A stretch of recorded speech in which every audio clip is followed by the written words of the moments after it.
여러분은 첫눈에 반한다는 말을 믿으시나요? 저는 그 말을 완전히 믿을 수밖에 없는 삶을 살고 있는 30대 후반, 이제 곧 40이 되는 남자입니다. 제가 사랑하는 사람에 대해 이야기를 해보려 합니다. 저의 첫사랑이자 마지막 사랑인 저의 아내에 대한 이야기예요. 제 나약한 마음을 강인하게 고쳐먹을 수 있도록 곁에서 늘 이끌어주는 고마운 사람입니다. 아내를 처음 만난 것은 2007년 어느 봄날이었어요.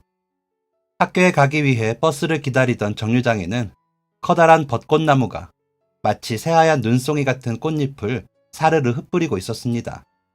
덥지도 않고 춥지도 않은 봄이라는 계절을 참 좋아하지만 그렇게 꼭 무슨 일이 있어야 할 것처럼 예쁘게 흩날리는 벚꽃잎을 보고 있으면 지독한 외로움이 가슴께를 쿡쿡 찔러댔어요. 제 나이 23, 이제 막 군대를 다녀온 티를 벗어내고 제법 길어진 머리카락과 시대의 흐름을 읽은 패션을 마음껏 뽐내고 싶던 계절. 그해 봄은 제게 그런 계절이었기에 아무 죄 없이 모든 사람에게 사랑받는 벚꽃잎을 유난히 미워했었습니다. 저마다 연애를 하고 대학로를 걷는 친구들을 보며 나도 저렇게 연애를 해보고 싶다 하는 피 끓는 청춘이었지만 의외로 그 나이 먹도록 여자 손 한 번 잡아본 적 없을 정도로 운명의 여인을 만나지 못했던 저였거든요. 모태솔로. 친구들은 저를 그렇게 놀렸습니다. 그 놀림에서 벗어나고자 노력을 해보지 않았던 것은 아니었어요. 친한 형의 과 후배를 소개받고 친구의 여자친구의 친구를 소개받고 심지어는 친구들과 단체로 미팅까지 해봤지만 그 많은 사람들 중 저의 짝은 없었습니다. 상대가 저를 마음에 들어하건 그렇지 않건 간에 제가 그들 중 아무와도 연애하고 싶지가 않더라고요. 친구들은 저더러 제 주제에 눈이 너무 높다고 타박했지만 저의 생각은 달랐습니다. 빼어난 외모를 바라는 것은 아니었거든요. 저도 제 주제를 아니까 말이에요. 그저 눈을 마주치자마자 3초 안에 느껴지는 운명의 사랑 같은 것을 맹신했던 것 같습니다. 제게는 반드시 그런 사랑이 찾아와 줄 거라고, 가슴 두근거리는 사랑이 찾아와 줄 거라고 말이에요. 남들이 들으면 환상이 지나치다고 혀를 차기도 하고 또 몇몇 사람들은 진짜 그런 사랑이 있다며 조바심을 갖지 말라고 했습니다. 물론 조바심을 갖지 말라고 저를 달래주었던 사람들은 바로 저희 부모님이셨지만 말이에요. 연애보다는 학업에 집중할 때이지 않느냐는 부모님의 말씀에 틀린 것이 없기도 했고, 외로운 봄이라는 계절도 눈 깜짝하면 지나가 버리니 외로움에 아무나 만나지 말고 학업에 집중하며 뜨거운 여름을 기다리기로 마음먹었어요. 그런데 세상 일이라는 건 정말 아무도 모를 일이더군요. 그렇게 마음을 다잡고 공부나 하겠다고 마음먹은 제게 그토록 기다리던 운명 같은 사랑이 찾아왔으니 말입니다. 대충 안경을 쓰고 슬리퍼를 질질 끌며 무거운 가방을 메고 버스 정류장에 서 있던 주말 아침, 독서실에 갔다가 편의점에서 점심으로 뭘 먹을지 같은 시답지 않은 고민을 하며 서 있는 제 앞으로 여전히 아름다운 벚꽃잎이 사르르 떨어지고 있었습니다. 그런데 떨어지는 벚꽃잎을 멍하니 구경하며 서 있는 그때 어디선가 시원하면서도 향긋한 꽃향기가 풍겨져 왔어요. 벚꽃에 이런 향이 있었나? 착각하게 만들 정도로 눈앞에 보이는 풍경과 너무나도 잘 어울리는 향기였습니다. 그래서 저는 본능적으로 주변을 둘러보았고 버스 정류장 앞 횡단보도를 가로질러 달려오는 한 여인을 보게 되었어요. 자기의 상태를 아는지 모르는지 머리에 흰색 수건이 둘둘 감아져 있는데도 앞만 보며 뛰어가더라고요. 머리를 감고 나서 급한 일이 있었는지 그대로 나온 듯 했습니다. 저는 한 방에 그 여자를 알아보았어요. 저 여자한테서 나는 향기구나. 세상에, 지금 생각해도 참 놀라운 일입니다.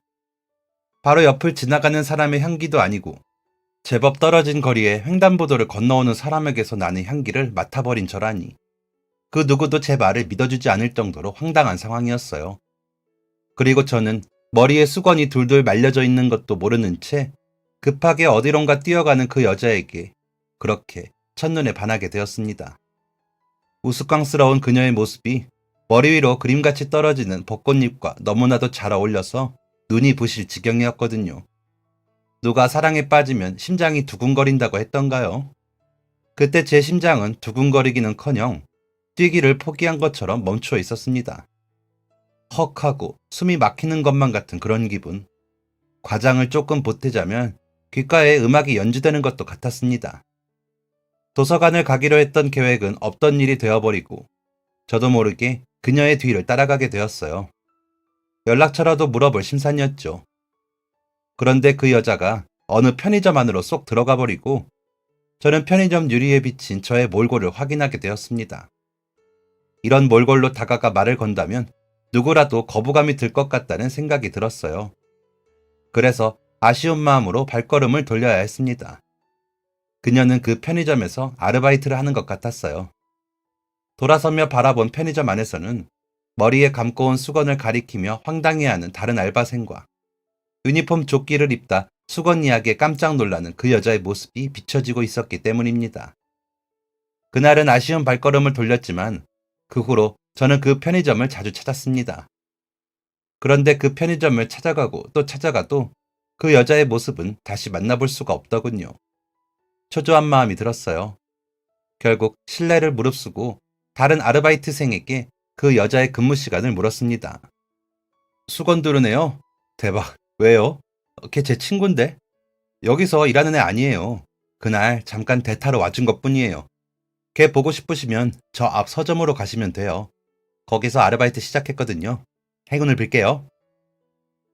다행히도 편의점 알바생은 그 여자가 자신의 친구라며 그 여자를 만날 수 있는 방법을 알려주기까지 했어요. 행운을 빈다는 그 말이 자신감 없던 제게 큰 힘이 되어버리고 말았습니다.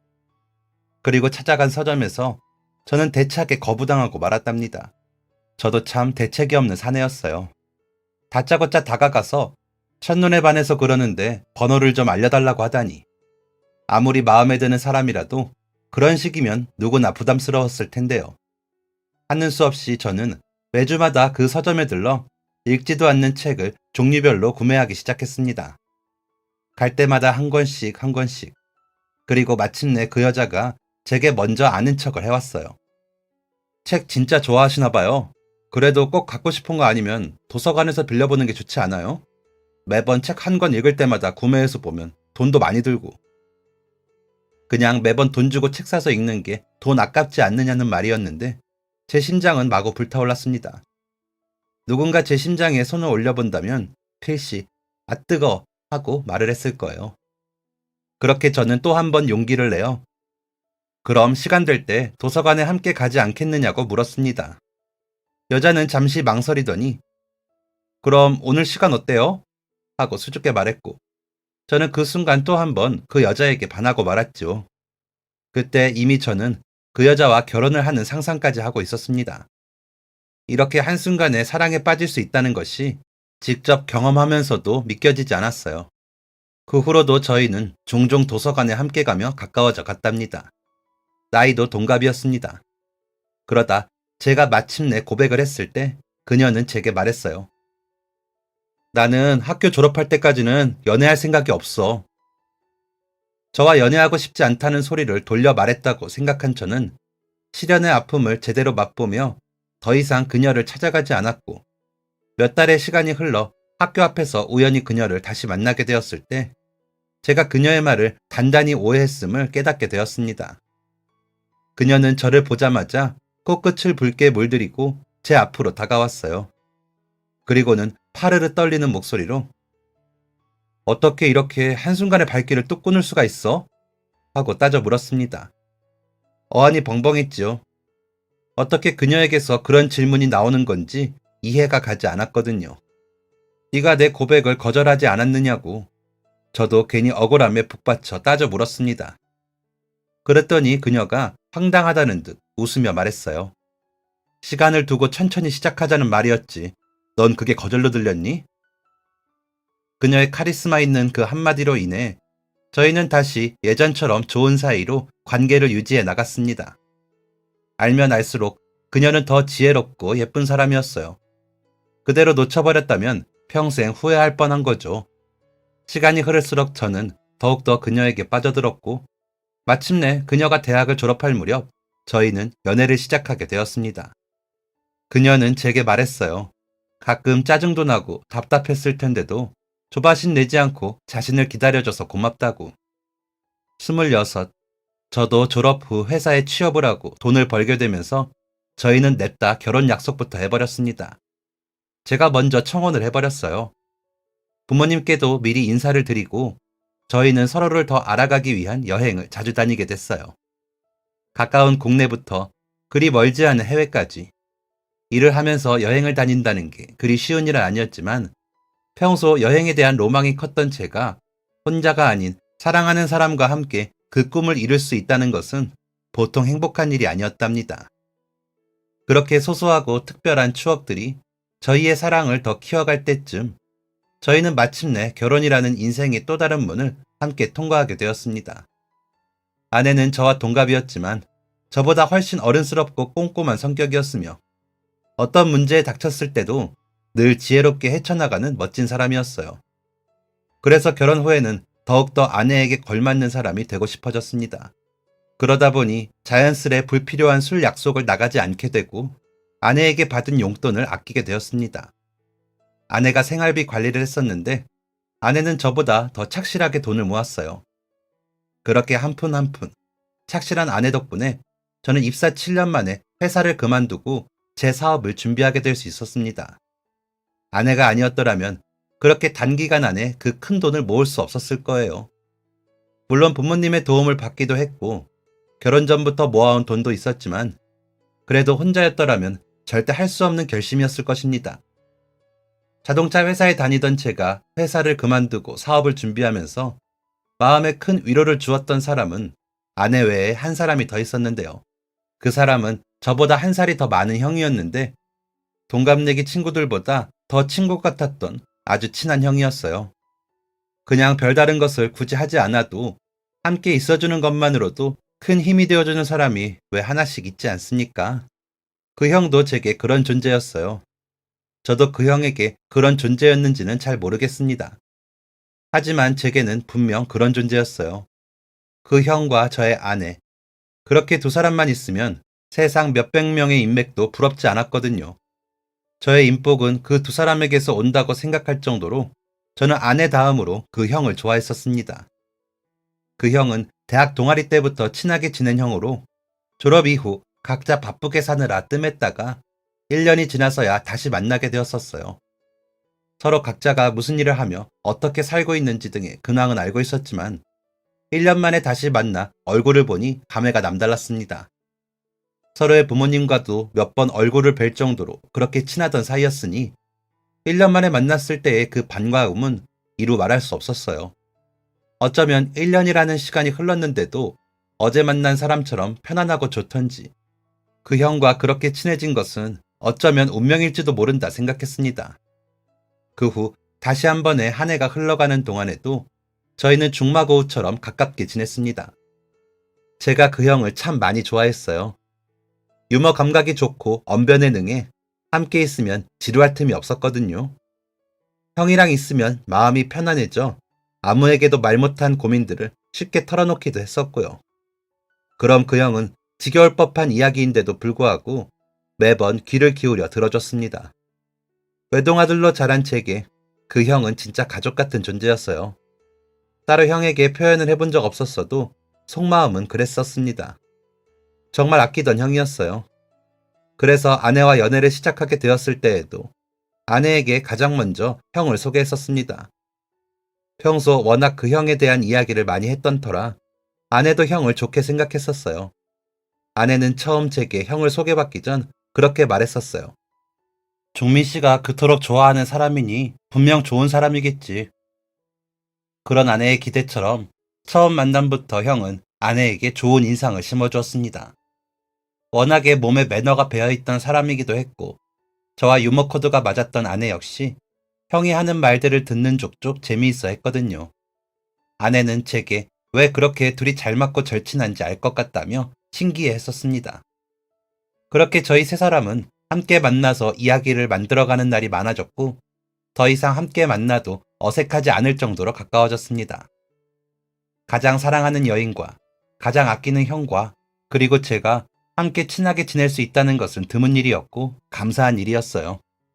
아내와 제가 결혼식을 올릴 때에는 그 형이 직접 나서서 결혼식 사회까지 봐주기도 했었답니다. 제게는 이미 절친한 친구였던 형이었지만 시간이 흐르면서 아내에게도 편안한 사이가 되었어요. 제가 좋아하던 형을 아내도 좋아해주니 저는 참 복받은 사람이라 생각했었습니다. 그렇게 얼굴을 자주 보고 가깝게 지내던 형이 갑자기 연락을 뚝 끊고 모습을 감춘 것은 7년 전 어느 가을날이었어요. 처음 며칠은 바쁜가 보다 했지만 한 달이 넘도록 문자를 남기고 부재중 전화를 남겨도 회신이 오지 않으니 점차 불안해져 갔습니다. 무슨 일이 있는 건 아닌지, 어디가 아픈 건 아닌지 하고 말이에요. 집으로 찾아가 보았지만 응답이 없었습니다. 그쯤엔 아내도 함께 걱정을 하기 시작했어요. 형이 연락 두절이 된 지 한 달 하고도 보름이 넘어서야 형이 먼저 전화를 걸어왔습니다. 그렇게 다시 만난 형의 표정은 예전과는 달리 어둡고 칙칙했죠. 꼭 무슨 일이 있었던 사람 같아 걱정이 앞섰습니다. 형, 혹시 그동안 무슨 일이 있었어? 형은 제 말에 고개를 푹 숙이며 크게 한숨을 쉬었어요. 무슨 일이냐고 재차 묻는 제게 회사 실적이 안 좋아 스트레스가 이만저만이 아니라고 했습니다. 형은 꽤 오랜 기간 동안 펀드 매니저로 일하고 있었던 성실한 사람이었어요. 늘 실적이 우수했던 형이라 그런 고민이 있을 거라고는 생각지 못했습니다. 저 역시 형에게 몇 번이나 좋은 상품이 있으면 소개해달라고 했었지만 형은 그럴 때마다 늘 거절했었고요. 투자라는 게 늘 좋을 수만은 없다고 선을 딱 그었던 형이었는데, 그런데 형이 그날 만나서 신세 한탄을 하며 제게 부탁을 해오는 것입니다. 요즘 실적이 없어 정말 힘들어서 그런데 자기를 믿고 제 소유의 증권 계좌를 운용해 줄 테니 맡겨보면 어떻겠냐는 말이었어요. 너 사업하면서도 분명히 더 큰 돈이 있으면 도움이 될 거라고, 자기만 믿어보라고 말입니다. 형의 말대로 마침 사업 시작을 앞두고 큰 돈이 필요했던 참이었어요. 시작할 준비도 어느 정도 되어 있었고 모아둔 돈으로도 충분히 출발할 수 있었지만 투자금으로 돈을 불리면 더 여유 있게 쓸 수 있겠다 싶었습니다. 정말 친하게 지냈던 형이었고 형을 믿기 때문에 결국 저는 알겠다고 대답했어요. 그렇게 저는 아내와 결혼하기 전부터 꾸준히 모아두었던 4억이라는 돈을 형에게 맡기게 되었습니다. 그런데 며칠 후부터 형이 또다시 연락이 닿질 않기 시작했습니다. 처음 한 달은 또다시 힘든 일이 생겼나 싶어 걱정이 되었고 이전처럼 기다리면 연락이 올 줄만 알았는데 2달, 석 달이 되어도 연락이 오지 않더군요. 그때부터 저는 불안해지기 시작했습니다. 그래도 형에게 무슨 사정이 있겠지 하면서도 사람 마음이라는 게 4억이나 맡겨두고 그 뒷상황을 전해 듣지 못한 채 연락이 끊겨버리니 불안할 수밖에 없더라고요. 아내도 점점 불안해하기 시작했고 결국 저는 형이 다닌다는 회사를 찾아갔습니다. 그리고 그곳에서 충격적인 이야기를 듣게 되었어요. 예? 종훈 씨요? 그분 그만둔 지 몇 달 됐는데요? 얼마나 되었냐고 물으니 4~5달 되었다는 대답이 돌아왔고 저는 충격으로 그 자리에 얼어붙고 말았습니다. 놀라서 아무 대답도 못하고 그 자리에 굳어버린 저를 그 직원이 몇 차례나 흔들어댔지만 도무지 정신을 차릴 수가 없었어요. 그럼 형이 말하던 투자는? 우리 돈은? 형은 석 달 전 그날 분명 그 회사의 이름이 적힌 사원증을 목에 걸고 있었습니다. 말이 안 된다고 생각했어요. 몇 번이나 김종훈 씨가 그만둔 것이 맞느냐, 다른 사람과 헷갈린 것 아니냐고 본의 아니게 그 직원을 추궁하고 난 후에야 형이 제게 거짓말을 했다는 것을 실감했습니다. 전화를 걸어보았지만 여전히 받지 않았어요. 뚜루루 하는 통화 연결음이 차갑고 날카롭게만 느껴졌습니다. 뒤늦게 형의 집으로 달려가 보았지만 집 앞엔 받지 않은 우편물들만 잔뜩 쌓여 있었어요. 초인종을 눌러보아도 대답이 없기에 문을 쾅쾅 두드렸습니다. 이미 저는 반쯤 미쳐 있었어요. 인정하고 싶지가 않아서 더 그랬습니다. 하도 문을 두드려대니 옆집 이웃이 나와 대체 왜 그러냐고 물었고 이 집에 사는 사람을 봤냐고 물었더니 몇 달 전쯤에 이삿짐을 빼는 걸 봤다고 말을 하더군요. 터덜터덜 형이 살던 아파트를 빠져나와 집으로 돌아가는 길 내내 몇 번이나 바닥에 주저앉았는지 모르겠어요. 다시 일어나 걷고 넘어지면 또다시 일어나 걸으면서 그게 지금 제 현실 같다는 생각이 들었습니다. 일어서서 똑바로 걸으려고 해도 넘어질 수밖에 없는 상황 말이에요. 다 풀려버린 다리로 어렵게 걷고 걸어 집에 도착하니 현관문 앞에서 걱정스런 눈으로 저를 바라보는 아내가 서 있었습니다. 아내의 얼굴을 보니까 더 미칠 것 같더라고요. 그 돈은 제가 결혼 전부터 모았던 돈이기도 했지만 결혼 후에 아내와 함께 모은 돈이기도 했습니다. 말을 해야 하는데, 솔직하게 이야기해야 하는데 입이 떨어지지가 않았어요. 이미 저의 망가진 몰골을 두 눈으로 확인한 아내는 무슨 일이 있음을 직감한 듯한 표정이었습니다. 그래도 애써 아무렇지 않은 척 신발을 벗으려 했지만 제 풀린 다리는 더 이상 말을 듣지 않아 신발장에 그대로 쿵 하고 넘어져 버렸고, 아내는 후다닥 저를 일으켜 앉혔어요. 두 눈에는 이미 걱정이 가득한 눈물이 고여 있었습니다. 왜 그래? 대체 무슨 일이 있었던 거야? 어느 정도는 예감하고 있는 듯 파르르 떨리는 아내의 얼굴을 차마 두 눈 똑바로 뜨고 바라볼 수가 없어 눈을 감아버렸습니다. 여보, 미안해. 아내는 제대로 된 이유도 듣지 못한 채 엉엉 우는 저를 끌어안고 덩달아 눈물을 흘렸습니다. 그런 아내의 품에 안겨 오는데도 어쩐지 자꾸 나쁜 생각이 들었어요. 자그마치 4억이었습니다. 한 푼 한 푼 결혼하고서는 아내에게 받은 용돈조차 쓰지 않고 아껴가며 모았던 돈. 대박나면 실컷 여행 다니자며 그 좋아하던 여행조차 가지 않고 꼬박꼬박 모아왔던 돈. 저도 저였지만 아내도 아끼며 모으느라 정말 고생했었거든요. 그런데 그 돈을 친한 형만 믿고 덥석 맡겼다가 몽땅 잃고 말았으니 아내에게 무슨 면목이 있어 사실대로 고할 수가 있겠습니까? 미안하다는 말밖에는 어떤 말도 할 수 없는 죄인이었습니다. 한참을 그렇게 울고 나니 몸에 있는 수분이 다 빠져나간 것 같은 기분이 들었어요. 그제서야 아내가 제 어깨를 붙들고 다시 한번 눈을 마주쳐 왔습니다. 난 다 괜찮으니까 미안해하지 말고 말해봐, 여보. 그렇게 말을 하면서도 어쩐지 마주하고 있는 아내의 두 눈동자는 제발 아니라고 말해줘 라고 소리치는 것 같았어요. 소리 없이 울부짖는 것 같은 그 눈동자에 대고 죄책감과 배신감에 덜덜 떨리는 목소리로 아내에게 말했습니다. 그날 있었던 일들을. 형이 돈을 맡은 후로 연락이 안 되었던 것은 물론 회사에 찾아가도 집을 찾아가도 모습을 찾을 수 없었다는 사실을 말이에요. 심지어 회사로 찾아갔을 땐 형이 회사를 그만두었다는 소식을 전해들었다고 말을 했더니 괜찮다고 말하던 아내의 얼굴이 엉망이 되고 말았습니다. 수도꼭지를 틀어놓은 것처럼 눈물이 콸콸 흐르는 것 같았고 뺨이며 입술이 사정없이 떨렸어요. 그러게 왜 그 큰 돈을 무턱대고 맡겼느냐고, 연락이 안 되기 시작했을 때 왜 미리 찾아보지 않았느냐고 원망을 들을 줄 알았는데, 한참 그렇게 파르르 떨며 울던 아내가 제게 건넨 첫 마디는 저를 또다시 오열하게 만들었습니다. 그걸 왜 혼자 감당하고 있어? 나한테 미리 말을 하지. 혼자 얼마나 마음고생했어. 저는 정말 나쁜 인간이었습니다. 이렇게 착한 아내의 가슴에 대못을 박았으니 말이에요. 어찌 보면 아내는 그 형을 믿고 있었던 것이 아니라 온전히 저를 믿고 흔쾌히 그러자고 했던 것일 텐데, 화 한 번 내지를 않고 힘들었을 제 걱정부터 하는 아내의 넓은 마음이 저 자신을 더 원망하게 했습니다. 제가 얼마나 아내에게 부족한 사람이고 못난 사람인지 생각하게 됐어요. 믿었던 형에 대한 미칠 듯한 배신감과 아내에 대한 죄책감과 미안함으로 제가 우울증에 빠져가는 동안 아내는 그 형을 찾아내 소송을 하느라 바빴습니다. 우울에 빠져 의욕을 상실한 제게 억지로 밥을 챙겨 먹이고 아내는 혼자서 경찰서로 법정으로 드나들었습니다.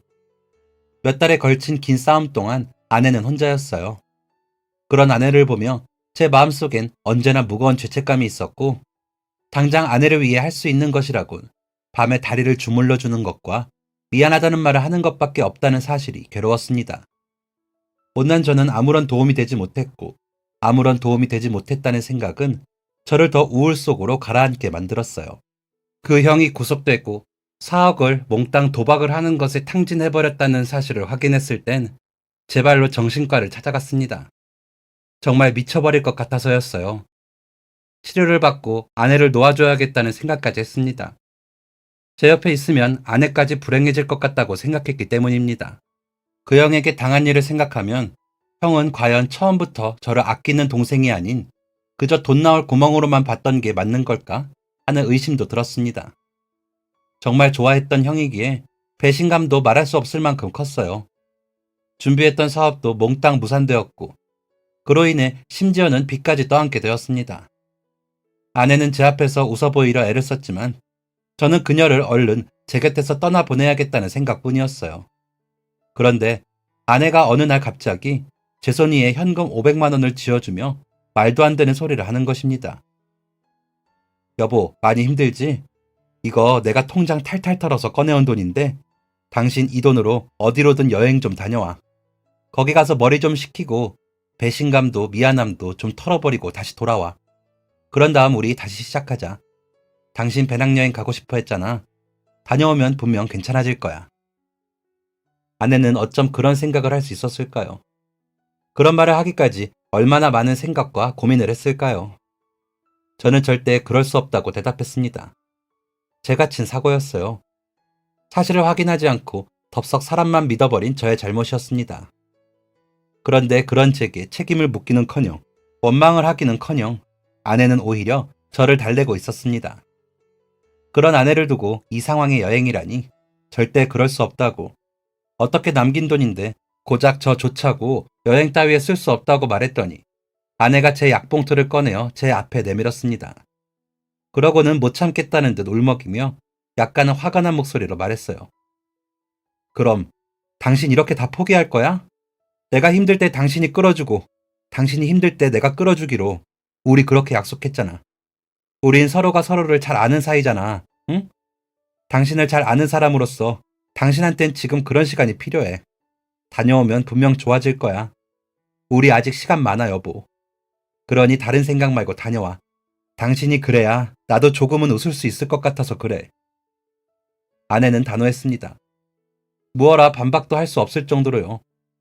그렇게 화가 나서 말하면서도 제가 상처받지 않을 말들로만 골라서 하고 있었습니다. 아내를 그런 생각까지 하게 만들었다는 생각에 또 죄책감이 몰려왔어요. 숨긴다고 숨긴 약봉지를 이렇게 허무하게 들킬 줄은 몰랐습니다. 아니, 어쩌면 못난 제 속마음은 아내가 저를 들여다봐 주기를 바랐는지도 모릅니다. 이미 아내는 저를 충분히 들여다보고 있었는데도 말이에요. 정말 한심하고 바보 같지만 결국 저는 아내가 떠밀어주는 대로 배낭여행을 떠나게 되었습니다. 무책임한 남편이라 욕해도 좋습니다. 지금 생각해도 그때의 저는 너무나도 이기적이고 무책임하고 한심한 인간이었으니 말입니다. 그걸 다 이해해주고 안아주었던 아내가 대단하게 느껴질 정도로요. 핸드폰과 약간의 돈, 그리고 배낭 하나를 메고 혼자 어색하게 떠난 여행. 어디서 무얼 하겠다는 계획 하나 없이 무작정 유럽으로 떠난 그 여행은 제게 많은 것을 남겼습니다. 지쳐있는 아내의 다리를 주물러 주는 것 외에는 해줄 수 있는 것이 없었던 저. 그런데 아내의 손에 떠밀려 여행을 오게 됐으니 그마저도 해줄 수 없어 여행을 하면서도 내내 마음이 불편했습니다.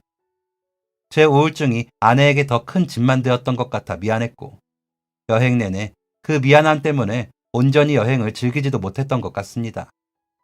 하지만 한 가지 확실한 건 여행을 떠나오니 진짜 중요한 것이 무엇인지 다시 보였다는 것입니다. 그건 다름 아닌 아내였어요. 원래도 아내가 가장 소중한 존재이긴 했지만 제가 깨달은 것은 그런 것이 아니었습니다.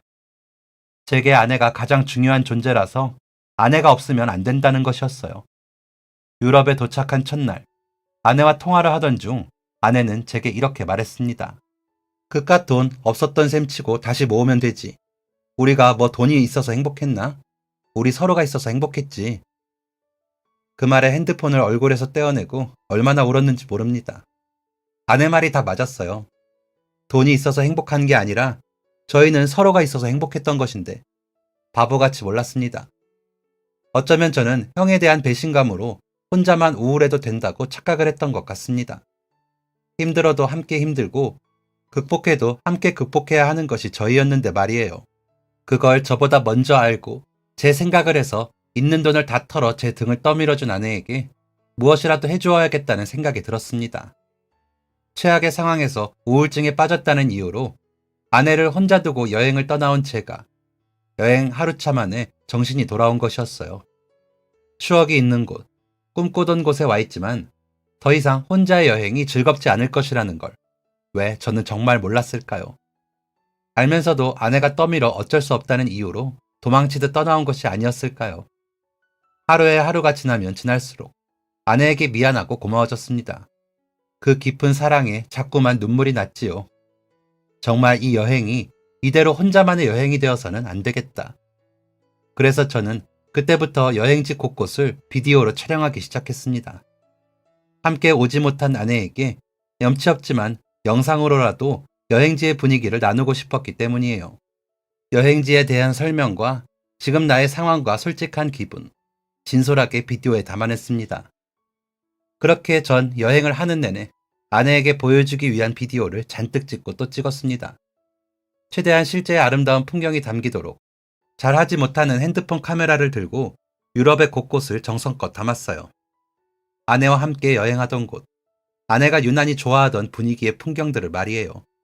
중간중간 아내가 그리운 마음을 담아 제 목소리나 얼굴을 담기도 했습니다. 그러다 보니 그걸 보고 기뻐할 아내를 떠올리며 조금씩 웃음이 났습니다. 그렇게 그리운 마음을 가득 담은 여행을 끝내고 한국으로 돌아왔을 때 아내가 내뱉었던 첫 마디는 이러했어요.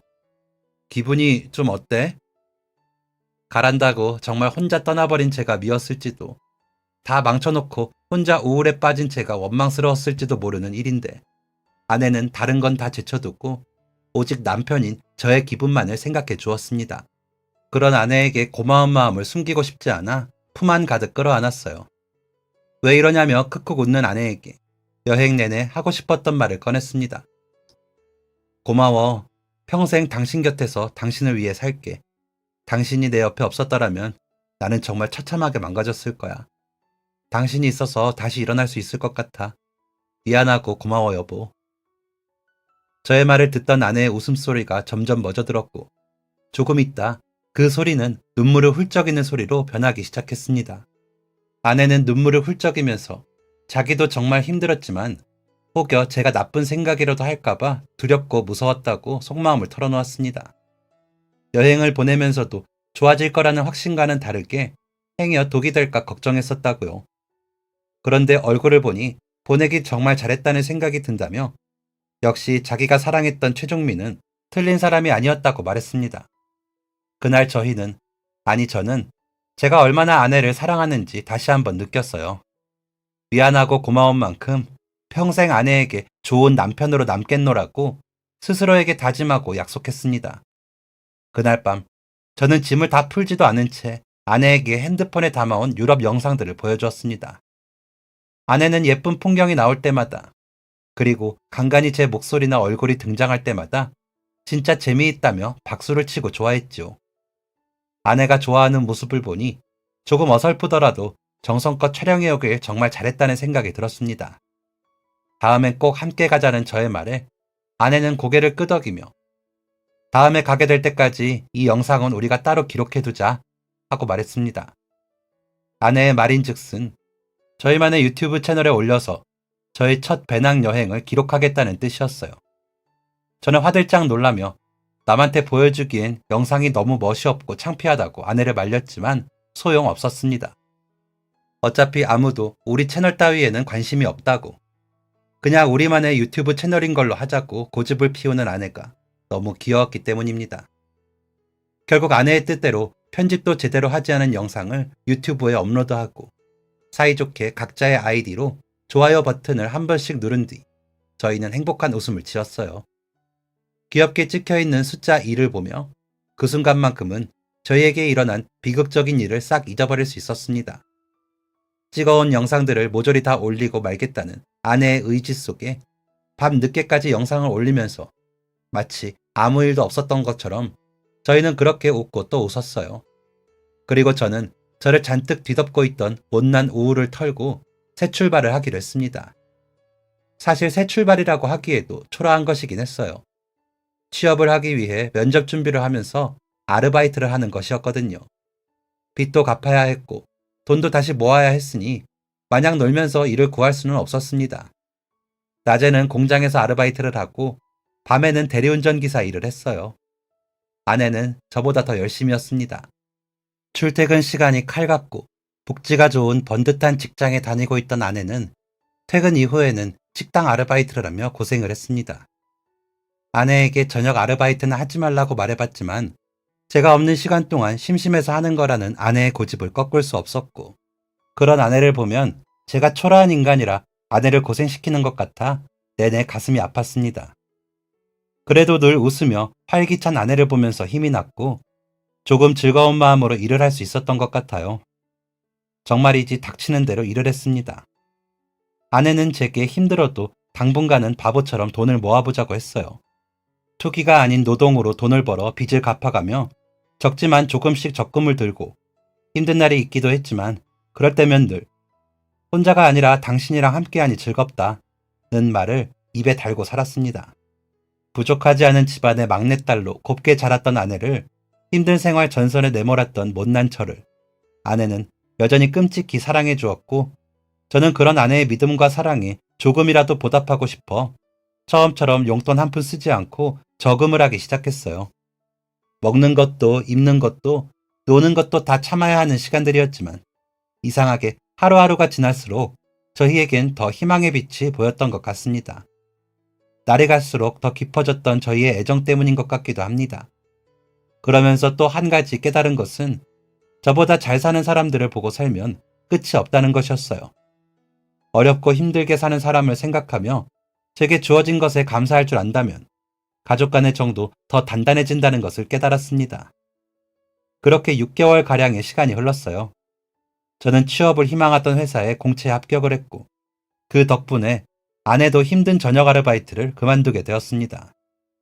모처럼의 저녁 시간을 함께 가지던 저희는 노트북으로 영화를 보려다 보고 싶은 영화가 마땅히 없어 포기하고 전에 올려둔 여행 영상을 한 번 더 보기로 했습니다. 그러다 그만 깜짝 놀라고 말았어요.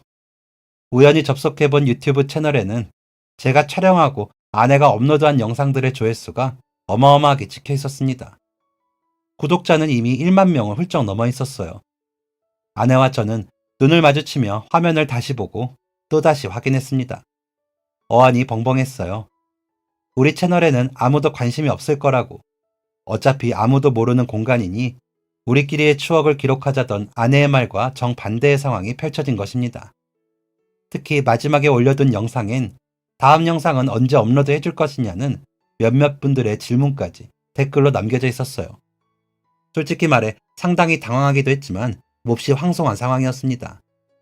삐뚤빼뚤 각도도 제대로 맞추지 못하고 엉망으로 찍은 영상과 자막 몇 개 제대로 넣지 못한 편집에 이렇게 많은 사람들이 찾아와 줄 것이라고는 정말 몰랐었기 때문이에요. 어떻게 해야 할지를 몰라 영상을 다시 보지도 못하고 아내와 저는 상기된 얼굴로 고민에 빠졌습니다. 생각보다 일이 커졌는데? 당신 여행 프로그램 많이 보더니 영상 촬영에 소질 있나 봐. 놀라고 당황했는데 자꾸 웃음이 났어요. 노트북이 고장났나 싶어서 핸드폰으로 다시 들어가 보아도 저희가 본 그대로더군요. 저희는 그렇게 일주일 동안 그 소소한 행복에 빠져 눈만 마주쳐도 신기하고 웃기다며 웃음을 터뜨렸습니다. 그리고 그 주 다가오는 주말, 저의 취직 기념으로 둘이서 배낭을 메고 국내 여행을 떠났습니다. 돈은 최대한 쓰지 말고 자연을 느끼고 오자는 취지로 떠난 1박 2일의 짧은 여행이었어요. 나란히 배낭을 메고 자연으로 떠나 텐트 속에서 보낸 꿈 같은 시간들은 저희에게 진정한 힐링이 되어 주었답니다. 그리고 그곳에서 촬영한 영상은 다시 한번 대박이 나게 되었어요. 모르는 사람들이 눌러주는 좋아요와 댓글에 담긴 저마다의 짧은 한마디들은 저희 부부에게 새로운 에너지가 되어 주었습니다. 그렇게 저희 부부는 그 관심에 부응하기 위해 주말마다 여행을 다녀와 영상을 업로드하기 시작했고 6년이 지난 지금은 둘 다 회사를 그만두고 전업 유튜버로 작은 것에서 소소한 행복을 찾는 부부 여행가로 여행을 다니며 살고 있습니다. 믿었던 사람에게 사기를 당하고 가진 재산을 몽땅 날린 보잘것없던 남편인 저에게 기꺼이 주머니 돈을 탈탈 털어 혼자 여행을 떠나라고 했던 아내. 그런 아내 덕분에 지금의 저희가 있을 수 있었다고 생각합니다. 여행을 하며 사니 어떠냐고 묻는 저의 질문에 아내는 대답했어요. 너무 좋지. 행복해. 문득 인생이 여행 같다는 생각을 했어. 인생이 여행이라면 우린 그때 다음 여행지로 가기 위해 어느 정류장에 서 있었던 게 아닐까? 마침 버스를 놓쳐서 크게 좌절했지만 조금 다른 곳에 도착하더라도 다음 버스를 타고 마침내 아름다운 절경을 보게 되었고 말이야. 그런 아내에게 편안한 얼굴로 앞으로의 여행도 함께 하자고 말할 수 있는 사람이 그 누구도 아닌 저라서 행복합니다. 믿었던 형을 잃고 모았던 돈을 잃은 대신 제게는 그 무엇과도 바꿀 수 없는 가장 소중한 아내가 곁에 있습니다. 그래서 저는 세상 모든 걸 가진 사람보다 더 행복할 수 있으니 참 감사한 일입니다. 누구보다 저를 믿어주고 지지해 주었던 태평양보다 넓은 마음을 가진 저의 아내에게 남아있는 앞으로의 인생에도 이보다 더한 절경이 기다리고 있을 것이라고 자신있게 약속합니다. 제가 다시 일어날 수 있었던 것은 모두 당신 덕분이니까요. 고마웠던 만큼 생애 마지막까지 성실히 사랑하고 아내를 진심으로 아낄 줄 아는 그런 남편이 되고 싶습니다. 지금까지 사연 들어주셔서 감사합니다. 사연이 재밌으셨다면 구독과 좋아요를 눌러주세요. 감사합니다. 안녕히 계세요.